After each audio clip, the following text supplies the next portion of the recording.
responding to challenging behavior, because that's part of tier 1 too. We need to make sure that every single adult knows how to show empathy, keep instruction moving forward, redirect, reteach, acknowledge kids as they get back on track. And in addition to teaching these social skills lessons, we also have to make sure that these specific skills are pre-corrected during the school day so that kids can get practice using those. So if we're teaching empathy, they get an opportunity to do it. And as we're thinking about building the base, think about Nicki Minaj. She was totally right. It's all about the base. We need to make sure that we are teaching something that levels the playing field for every single child. And we're going to do that by leveling the playing field for the adults. So we're going to change the adult experience first and then the student experience. And we're going to do the same thing with reinforcement. And that is important. We want to make sure that we're not expecting teachers to make the shift, do these strategies and practices and programs. We need to make sure that that is 100% clear for the adults so that they can get good and be fluent in implementing this with the students. And that is where the data comes in.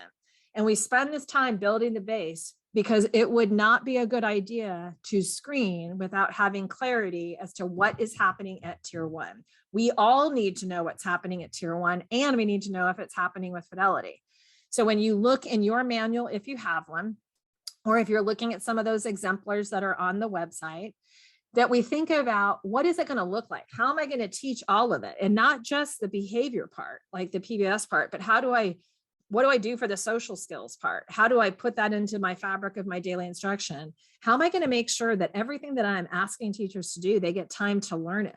So how are you as CI3T leadership team members or district leaders or others going to teach faculty and staff? And then how are faculty and staff going to teach the students and the families?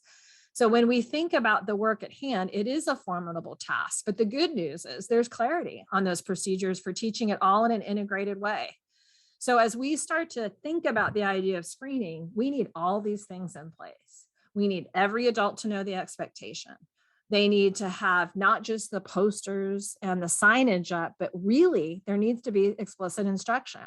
And so you might be thinking, wow, we don't really do that in our school super regularly. But in addition to launching it at the beginning of the school year, we also want to make sure that we're reteaching it throughout the year. Like we know for sure office discipline referrals spike in December and spike in March. So that's right. Susan's nodding. She's like, from your lips to God's ears, right? So we want to be teaching in front of that. We want to reteach expectations in front of those times. So as you're thinking about these tools that you have available at your fingertips for using this instruction at tier 1, we need to make sure that it's in place and we have an eye towards integration. I think the world is on the same page in terms of our equity work, in terms of making sure that people are experiencing positive social and emotional well-being. And to do that, we need to think about how to build integrated lesson plans where it's not just communicating with kids what the academic objectives are, but also making sure that they're clear on the behavioral expectations. How am I going to be respectful and responsible and give us best effort in this lesson?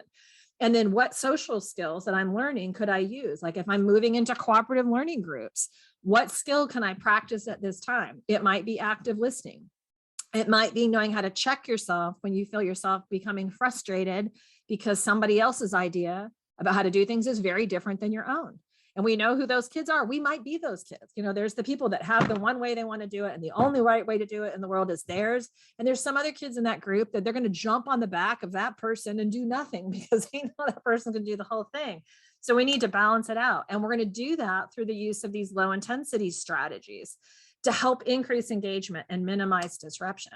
So these become the active ingredients of CI3T in academic instruction. And so when we think about leveraging the reinforcement piece, we're going to reinforce all that, not just behavior, but academic engagement and the use of these new skills that we're teaching. And whether you're doing that in person or in digital environment, people need the feedback, including the adults in the building. So how, as educators, are we going to acknowledge our colleagues when they're engaging in these practices? So it is a tall order.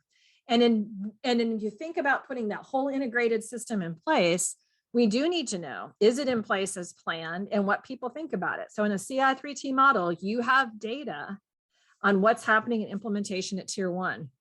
You will have information in fall and spring to know what people think about the goals, the procedures, and the outcomes, and that is social validity.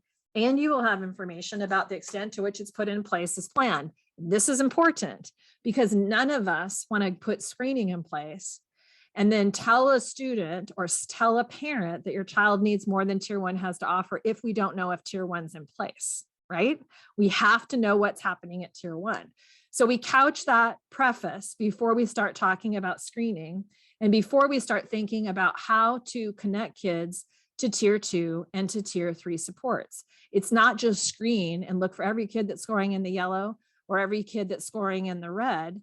It's about looking at the data for the system of a whole, looking at grade levels, looking at classroom levels, and making decisions on multiple fronts.